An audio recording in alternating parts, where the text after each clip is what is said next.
is Lily. She is known the world over as Lily Munster, television's favorite vampire mom. How would you like to have to clean 9 rooms in a dungeon every day? She could play comedy magnificently. You know, they just don't make men like you anymore.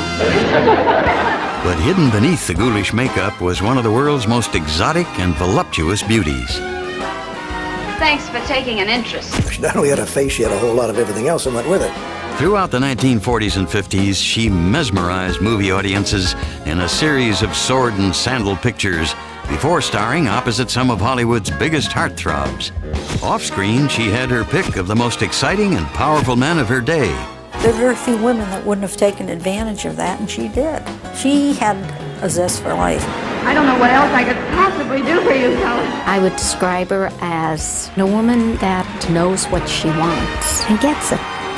But while her life was a roller coaster ride of extreme highs and lows, Yvonne de Carlo had an enduring will to survive. My mother can be very emotional, and then there's other times where she can really be like a brassy warrior. So, in full payment.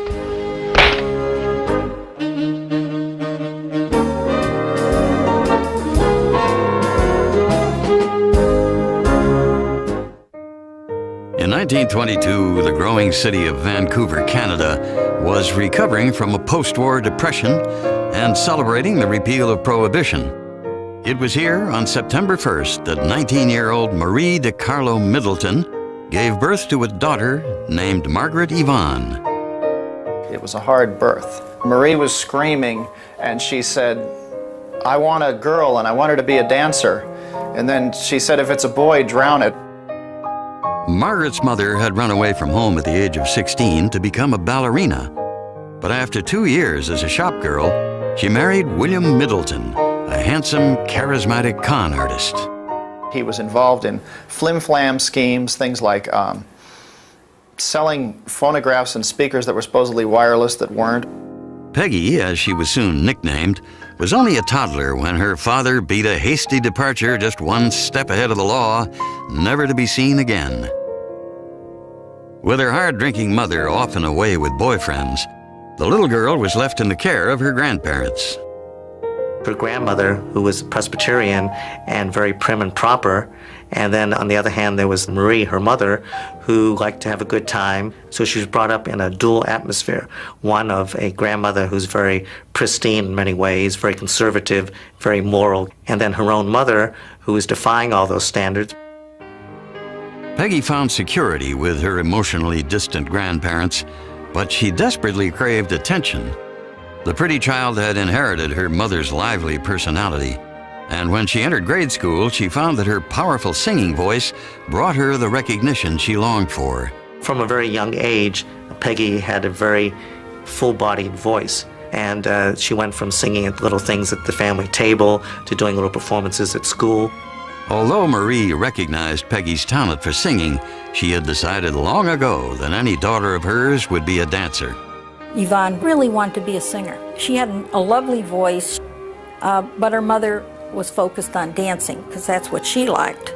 So she decided to transfer that ambition to her daughter, and she actually forced her to take dance lessons. She was convinced Yvonne was going to be something and did everything in her power to make that happen.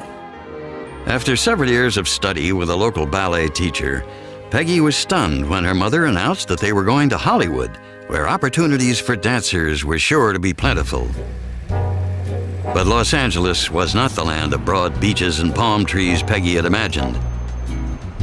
They moved into a cheap downtown apartment, and Marie took what work she could.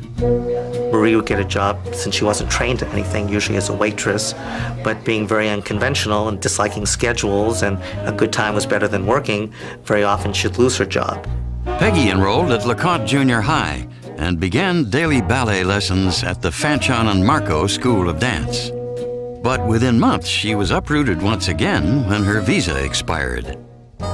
It was the first of 3 disruptive round trips between Canada and California that Peggy would make over the next few years. Though her academic education was erratic, her dance training continued uninterrupted. But it was becoming increasingly clear that Peggy's body was not supple enough to withstand the rigors of ballet. When Canadian dance teacher June Roper steered her in a new direction, Peggy was both grateful and relieved. June Roper proved to be almost like a surrogate mother. She really took a fascinated interest in Peggy. She saw that this girl not only was very pretty, but that she really did have talent. She was the first one to say to her, "Peggy, let's not think in terms of ballet so much. Let's think in terms of other types of dances that you could be doing." The following year, Roper arranged for Peggy to appear at the Orpheum Theater as a hula dancer in the whimsical Waikiki Revue. By age 17, Peggy had blossomed into a shapely young woman and began to envision herself as a glamorous showgirl. When a new nightclub, the Palomar, opened in Vancouver, Peggy finessed her way into a week-long booking. Hoping to present a more sophisticated image, she combined her middle name with her mother's maiden name. In 1939, Peggy Yvonne Middleton became Yvonne de Carlo. Months later, Yvonne and Marie returned to Hollywood. But by now, her mother was all but unemployable, and the teenager was beginning to feel the weight of responsibility. Desperate to advance her career, the striking 18-year-old entered the Miss Venice Beauty Contest. It's Bathing Beauty Day at Venice, California. The beauty contest is held on a Venice pier every year to select winners to compete in the Miss America contest at Atlantic City. Among the beautiful girls for fame and fortune is Yvonne de Carlo. After the Miss Venice Pier contest, both Marie and Peggy felt super confident. Now they said, well, here we are in Hollywood, so now it's time for us to try some club work.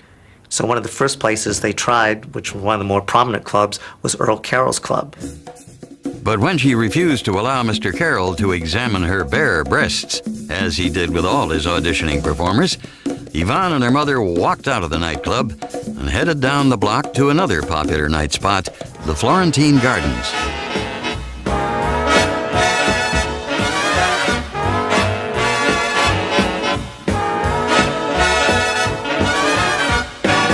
The naive teenager believed she was on the road to success when the club's owner, Nils Grandland, hired her as a dancer in what was really a thinly disguised girly revue. She comes out in the 7 veils and little by little discards them till she's down to a couple of pasties and a G-string. A guy in a gorilla suit comes out, picks her up, throws her over his shoulder and takes her off the stage. I know that it was burlesque, and I know that Marie was there, and she would go to the audience and say, "Applaud for my daughter louder." All the Hollywood wolves, as they say, the single guys went there. On any given night, you might see Errol Flynn or Henry Fonda, Burgess Meredith. These are the people that Yvonne eventually met. Yvonne realized that her sensuality brought more than money. It brought the kind of attention that she had hungered for since she was a child. But as Yvonne entered more sophisticated social circles, the lessons she had learned from her puritanical grandparents were not forgotten.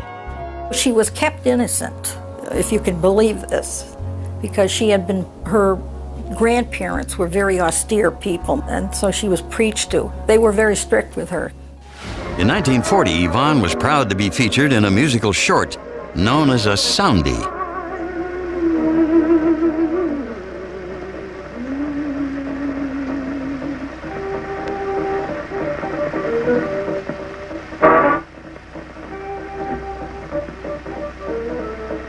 The young dancer liked what she saw on the screen.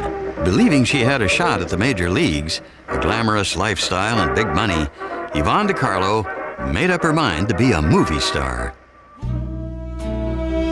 She returned to the Florentine Gardens with a new sense of purpose, but bandleader Artie Shaw awakened the teenager to a harsh reality. He was very flat out, forthright with her, and he said to her one day, "You know, Yvonne, working at the Florentine Gardens, you're in a deep rut and you're not going to get out of there." And this upset her because she was very happy. She thought her career was progressing. Yvonne gratefully accepted Shaw's offer of a month's wages and quit her job. She quickly found an agent and for her first movie role received $35, playing a bathing beauty in Harvard Here I Come. When no other film parts followed, the pragmatic de Carlo returned to club work, this time at Earl Carroll's. After she got working in nightclubs and got used to performing scantily clad, Well, then she said, fine. So she went in and flashed him, and she got the job. But only 2 months later, on December 7th, 1941, the Japanese attack on Pearl Harbor signaled America's entrance into World War II.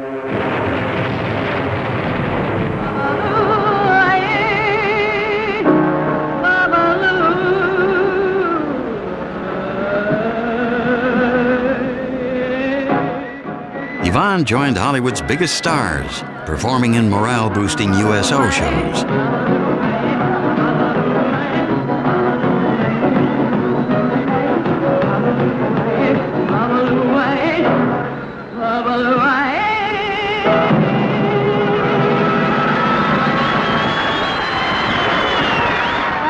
That's all the music I have. I don't know what else I could possibly do for you fellas. Yvonne's confidence soared as she sang before thousands of cheering servicemen. Before long, she was a favorite pinup and the recipient of thousands of letters from lovesick GIs.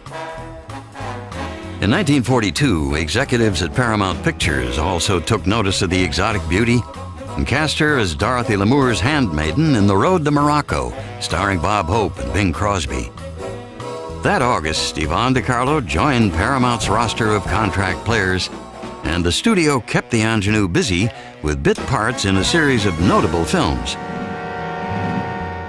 As Yvonne gained more independence, her relationship with her mother grew strained, and she moved into a small apartment. Now on her own for the first time, and free from the pressure of supporting Marie, Yvonne realized that all work and no play makes for a dull girl. They called her Icebox de Carlo and all these names because she was a virgin. But she decided, you know, enough is enough. Let's get on with it. So she had had a few affairs. In 1944, Paramount decided to cut down their number of exotic actresses, and the 21-year-old starlet was unceremoniously dumped. But Yvonne de Carlo was no stranger to hard times. She had come too far to give up now. And if she had learned anything from her mother, it was that tenacity pays off. In 1944, Yvonne de Carlo's brief tenure at Paramount had ended with a whimper. But when producer Walter Wanger cast her as the lead in his Technicolor Western, Salome Where She Danced, Universal Pictures wasted no time in signing the starlet to a $350 a week contract. Billed as the most beautiful girl in the world, Yvonne did not disappoint. If you are quite through robbing these poor people, I would like to go on with my dance. That's what they came here for and paid for. Go ahead, lady, dance. She had some kind of piercing gaze, as well as a way of communicating to the audience, as well as the person she was playing opposite. And there was a magnetism there, and a mystery.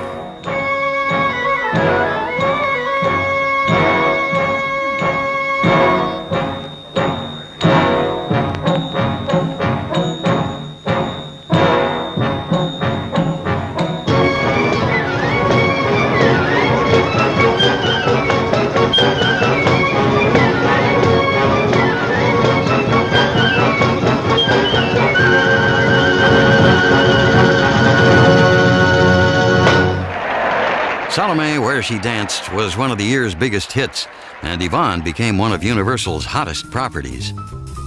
The studio schooled her in etiquette and grooming and demanded that she never be seen in public unless she looked and behaved like a star.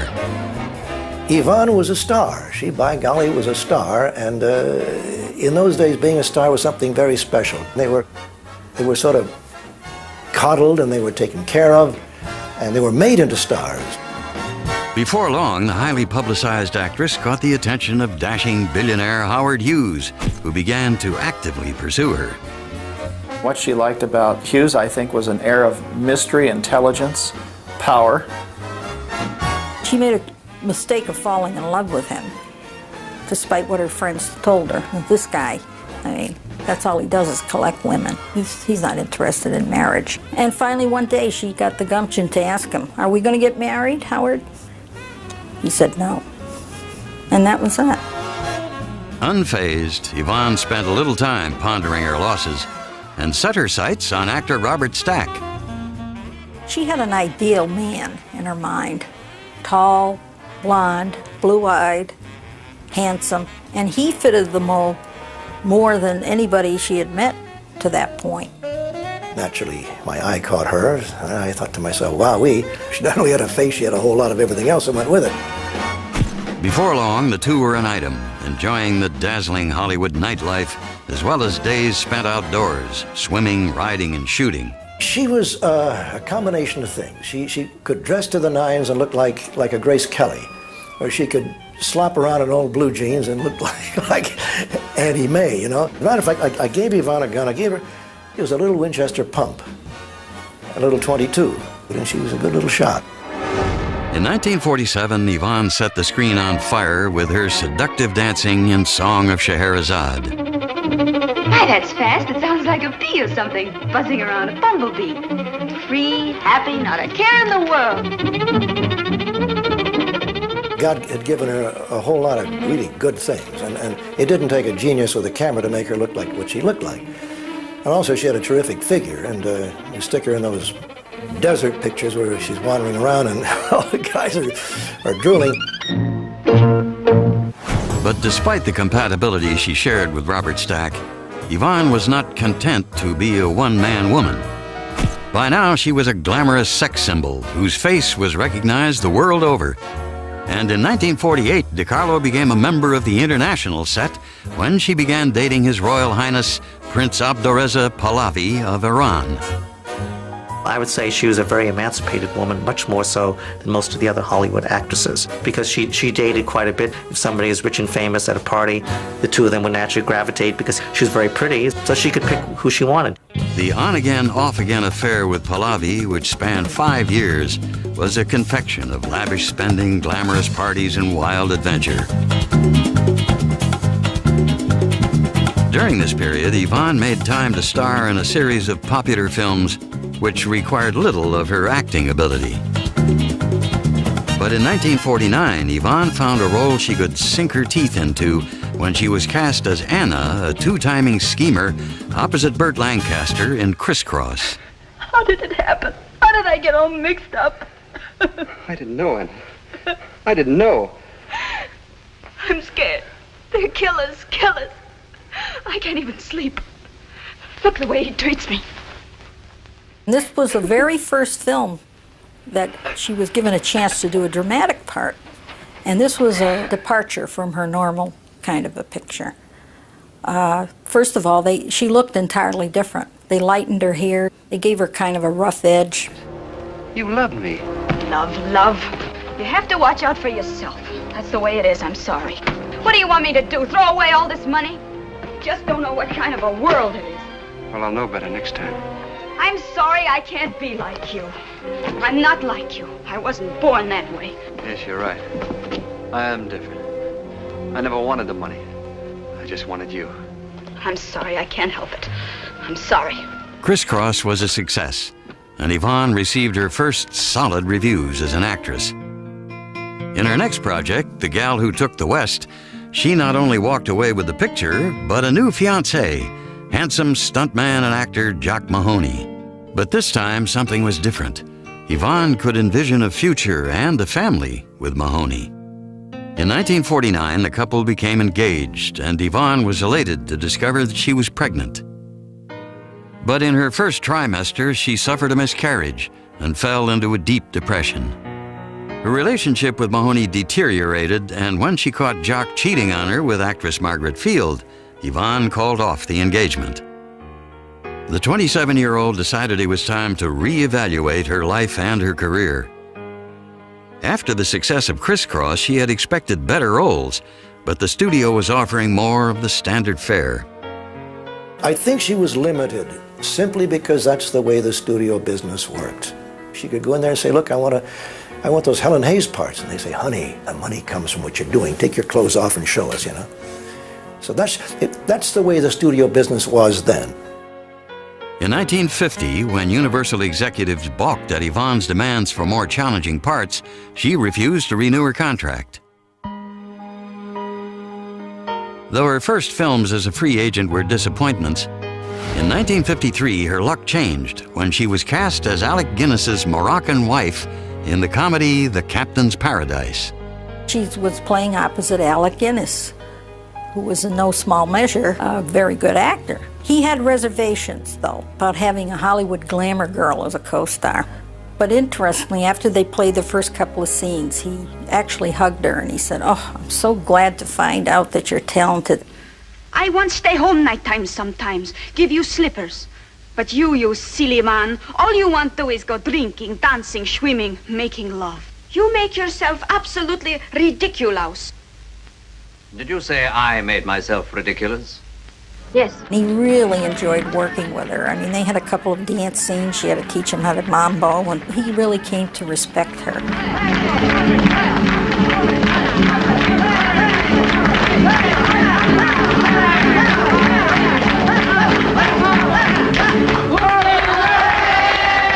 Yvonne celebrated the success of Captain's Paradise with a trip abroad. While in France, the glamour girl embarked on another royal romance, this time with the notorious playboy Prince Ali Khan. She wasn't serious about him as a husband, but they had a great relationship. She was like a lover confidant. By 1954, the actress was successfully changing the course of her career, and she had her pick of the most eligible men in the world. At 31, she was the belle of the ball, but how long could the party last? Yvonne Carlo was about to find out. In 1955, Yvonne Carlo made it to the A-list when Cecil B. DeMille cast her as Moses' wife in his epic film The Ten Commandments, starring Charlton Heston. That same year, the 33-year-old began dating widower Bob Morgan, a rugged actor and stuntman she had met on the set of an earlier film. I was told by Yvonne was that it was like an animal attraction, but I think there was something about Bob's free spirit and rough character, you know, the cowboy, the simple man. In Bob Morgan, Yvonne believed she had finally found a man who truly loved her. And on November 21st, the two were wed in Reno, Nevada. She said once she was married, she knew there was going to be an end to freedom and that you got married and you stayed married. But she knew that it was the end of a certain kind of independence. The following July, Yvonne gave birth to her first child, Bruce. With the addition of Bob's 8-year-old daughter, Barry, the perennial playgirl suddenly found herself the mother of two, a role for which she was totally unprepared. I think my father was putting demands on her to be something that she had never been before and never been taught how to be, and had no clue, basically, how do you be a mother? In October of 1956, The Ten Commandments was released amid a frenzy of publicity. Yvonne was in the spotlight, with Bob eclipsed by his wife's celebrity. This is a guy that had some kind of authority over men in the war as a pilot, and there was a sense of status. Now he was walking behind a movie star. The photographers are unfolding her, and you can see him walking behind, and you can see the look on the face, and it's not happy. But Yvonne was thrilled with the direction her career was taking and believed her star could only rise when she was cast opposite Clark Gable in Band of Angels. In the post-Civil War drama, DiCarlo played a high-born woman of mixed race sold to a white slave trader. You know, that's a very becoming frock. We are putting some style in this old house, aren't we? Don't talk to me about this house. I hate it. And I hate you. I thought you had some decency, but you haven't. Setting that pet overseer of yours to watch me. I like the chapeau, too. I bought it to run away in, you hear? I was about to get on a steamboat if it hadn't been for that row-roo.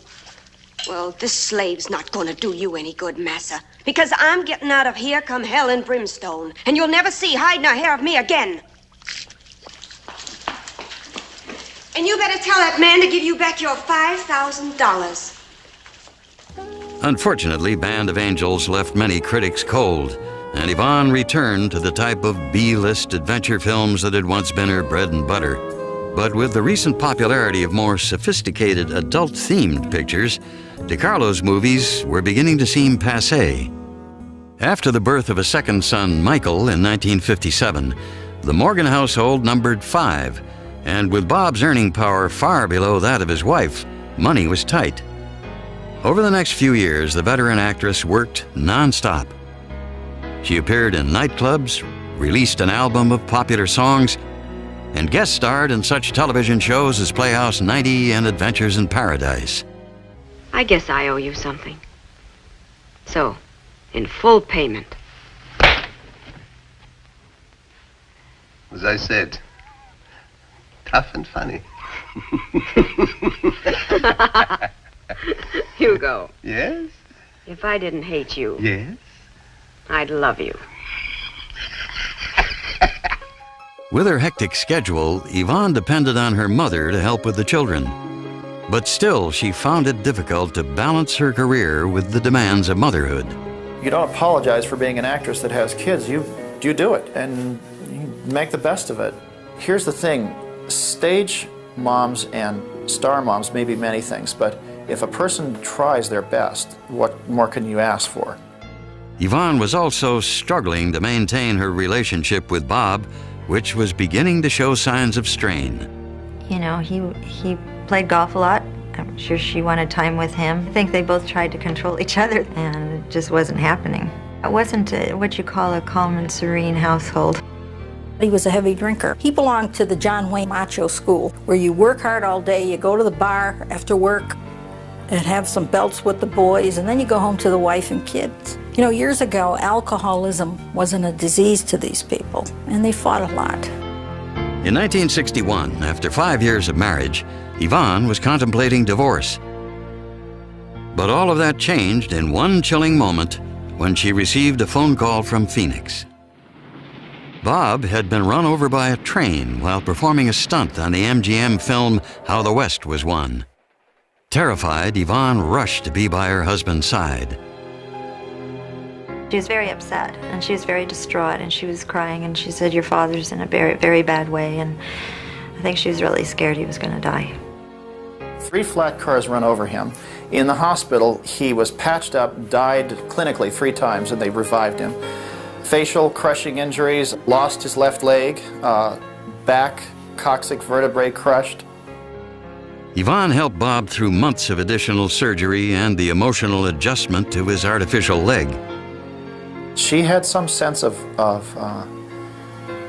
loyalty to what she committed to, and I very much respect her for that. And she stayed out of work for a while to take care of him personally. But MGM assumed no responsibility for the accident. Feeling they had no other recourse, the Morgans filed a $1.4 million lawsuit against the movie studio, claiming Bob was permanently disabled through the negligence of the film's assistant director. It is one of the most tragic stories in the whole world, this magnificent athlete being crippled by an idiot. The studio would not allow anyone to back him up in the lawsuit. From what I heard, that anybody who backs him up and testifies for him will be fired. The couple was emotionally and financially devastated when all attempts to sue MGM came to a dead end, and Yvonne was forced to mortgage their house. Recognizing her plight, in 1963, friend John Wayne offered the 41-year-old actress a role in his film McClintock, in which he played the Duke's lusty housekeeper.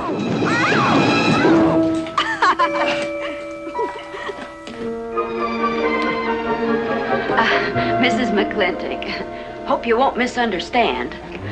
It's the first 100 women sitting on his lap that I misunderstood. Number 101 is quite simple. I waited up to talk to Mr. McClintock.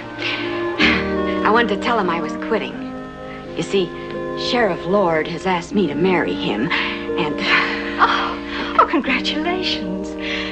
I don't want to seem prudish, but if you are going to marry Sheriff Lord, it seems to me that you're sitting on the wrong man's lap.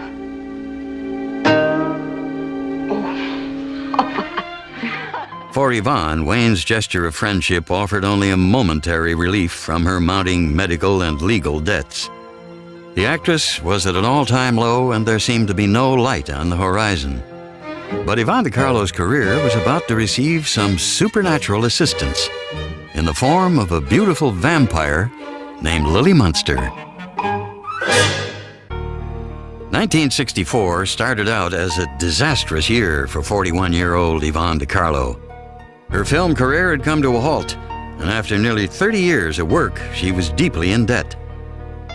But when her old studio, Universal, called with an offer to star in a TV series about a family of monsters living in the suburbs, Yvonne had mixed feelings.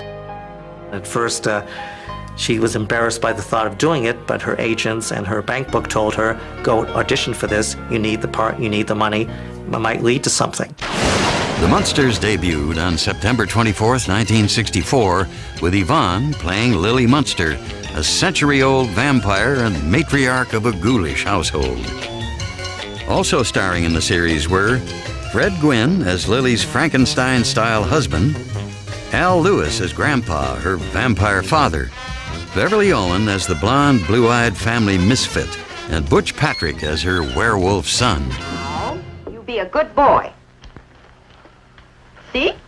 Mommy sewed the ear back on your woof-woof.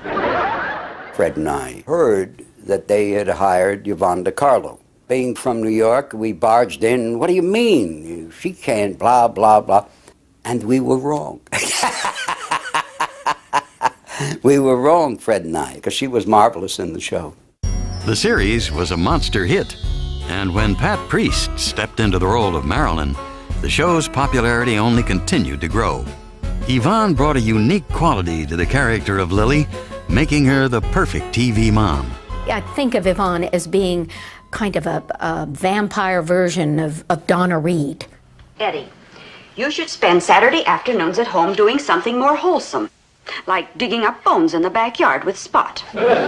All of her gestures, you know, with her hands, all the wonderful little unique things that she brought to that part. Those things were natural to Yvonne.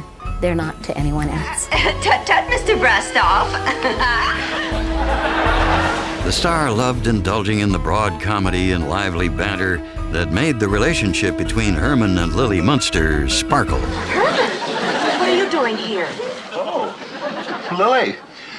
Well, you see, If that's my husband, get rid of him.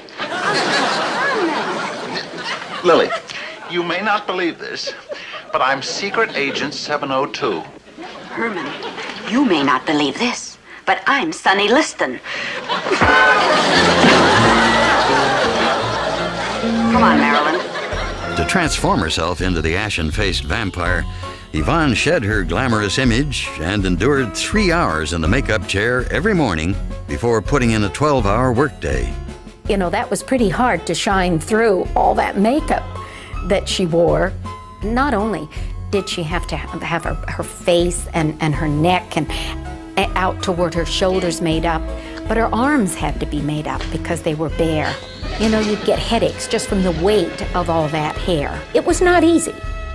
But it was worth it for Yvonne, who was enjoying the attention of a whole new generation of fans.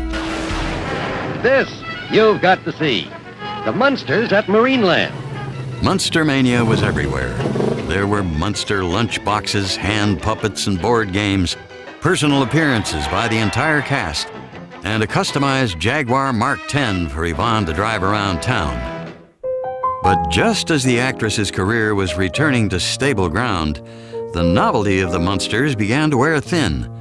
During the show's second season, the ratings began to sag. In 1966, Yvonne agreed to co-star in the color feature film Munster Go Home, which was intended to renew interest in the television show. Herman Munster inherits a fortune and a castle full of homicidal relatives. Allow me to present my wife, Lily. Pleased to meet you. And Grandpa? Oh, quiet, Father. I'm trying to think. It's frightfully funny. But by the time Munster Go Home was released, the series was already canceled, and the actress was looking for her next paycheck.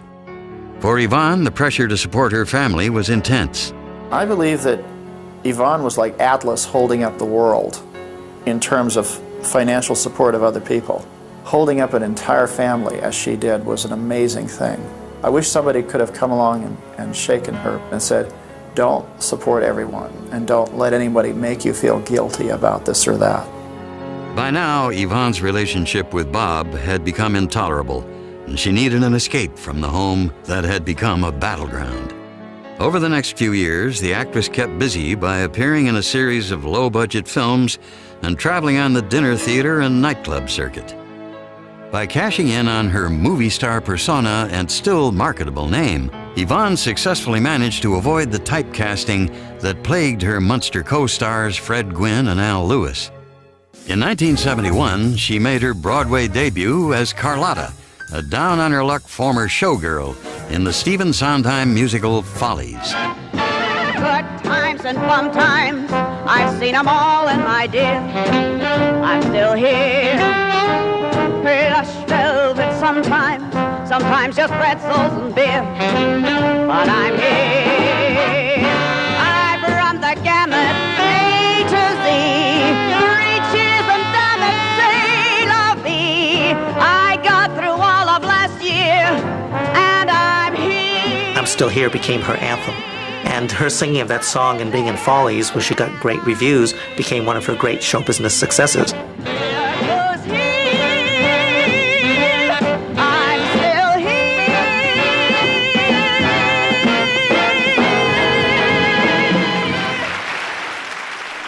Follies ran for a staggering 522 performances. At 48, Yvonne DiCarlo would prove to one and all that she was indeed still here and still a star. Fresh off her Broadway success in Follies, Yvonne DiCarlo appeared in cult film director Russ Meyer's The 7 Minutes, portraying a defense witness in an obscenity trial. You solemnly swear to tell the truth and nothing but the truth, so help you God? I do. State your name for the record. Constance Cumberland. Please be seated. You indicated in earlier testimony that you had published your own autobiography, which was a bestseller, as I recall. Have you ever written or published any other books? Yes, I have. How many other books? One book. Was that book published under the name of Constance Cumberland? No, it was not. It was published under a pseudonym.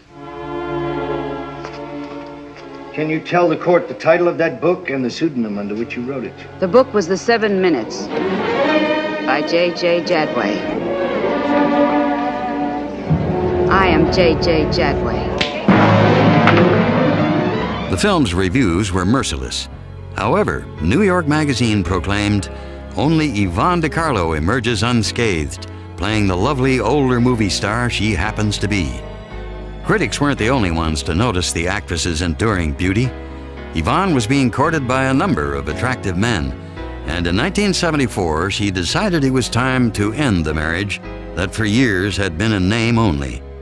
I think she felt free because the divorce was a contemplation for many years. So I think there was relief. I could sense immediately her picking up the pace. Throughout the 1970s and 80s, Yvonne appeared in numerous films and even reprised the role of Lily in the popular TV movie Munster's Revenge. In 1987, the former screen siren published her autobiography and titillated readers with a candid account of her career and amorous adventures. Here's the book, Yvonne. This is an autobiography. It's too spicy for you, though. Well, no, it is not. No, do you know what's in this book?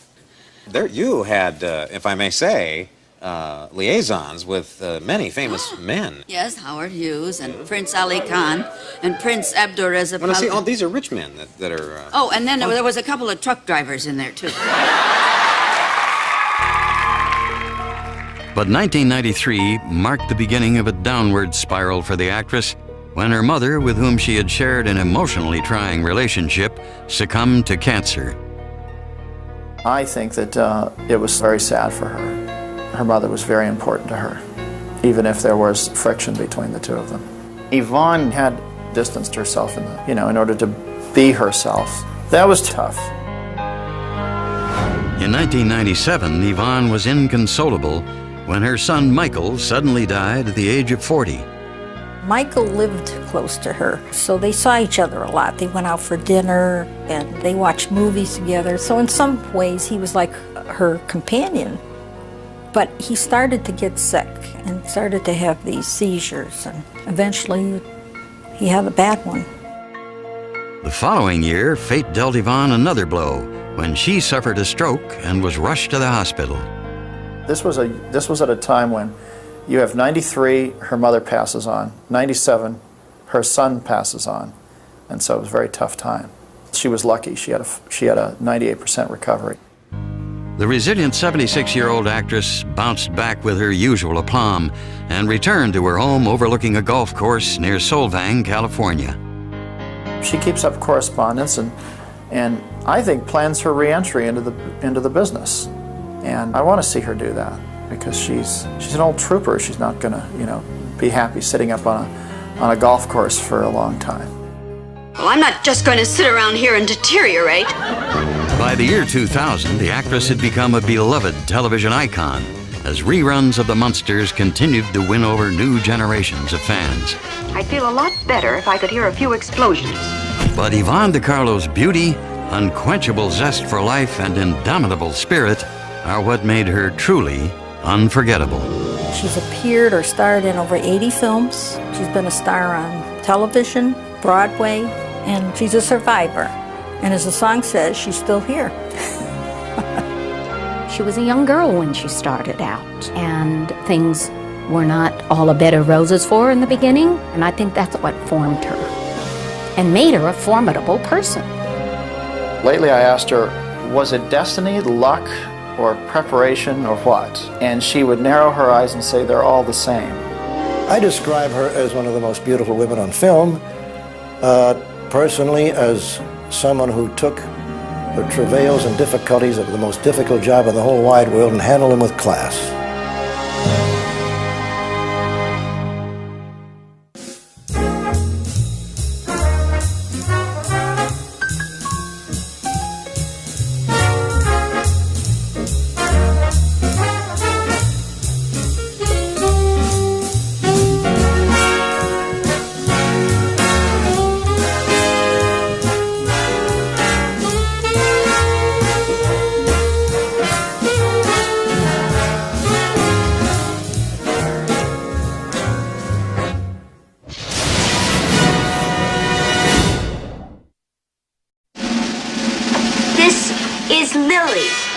She is known the world over as Lily Munster, television's favorite vampire mom.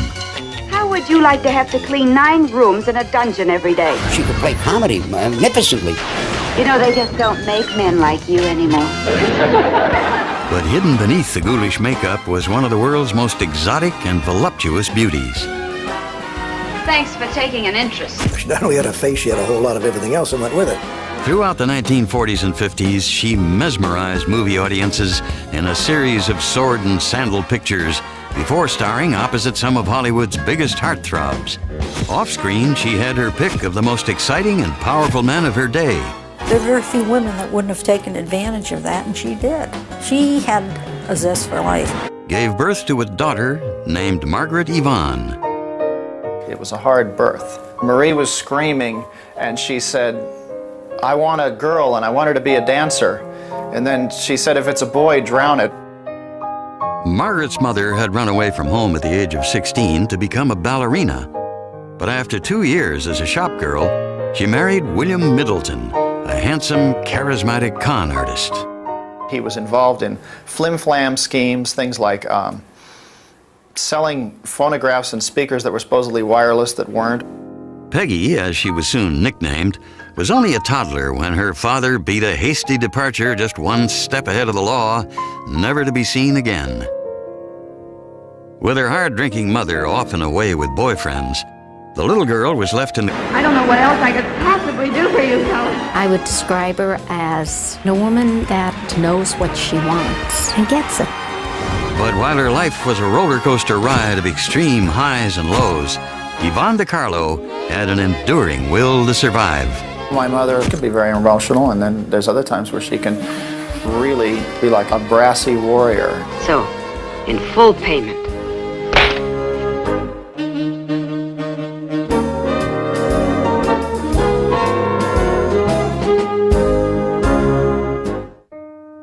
In 1922, the growing city of Vancouver, Canada, was recovering from a post-war depression and celebrating the repeal of Prohibition. It was here on September 1st that 19-year-old Marie de Carlo Middleton, though Marie recognized Peggy's talent for singing, she had decided long ago that any daughter of hers would be a dancer. Yvonne really wanted to be a singer. She had a lovely voice, but her mother was focused on dancing because that's what she liked.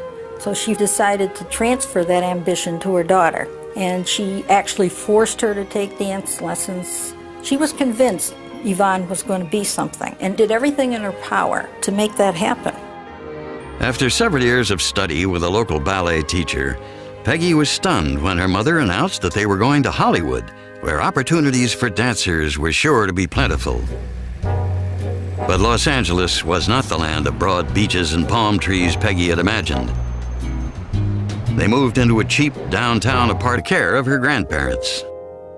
Her grandmother, who was Presbyterian and very prim and proper, and then on the other hand there was Marie, her mother, who liked to have a good time. So she was brought up in a dual atmosphere, one of a grandmother who's very pristine in many ways, very conservative, very moral, and then her own mother, who was defying all those standards. Peggy found security with her emotionally distant grandparents, but she desperately craved attention. The pretty child had inherited her mother's lively personality, and when she entered grade school, she found that her powerful singing voice brought her the recognition she longed for. From a very young age, Peggy had a very full-bodied voice, and she went from singing at little things at the family table to doing little performances at school.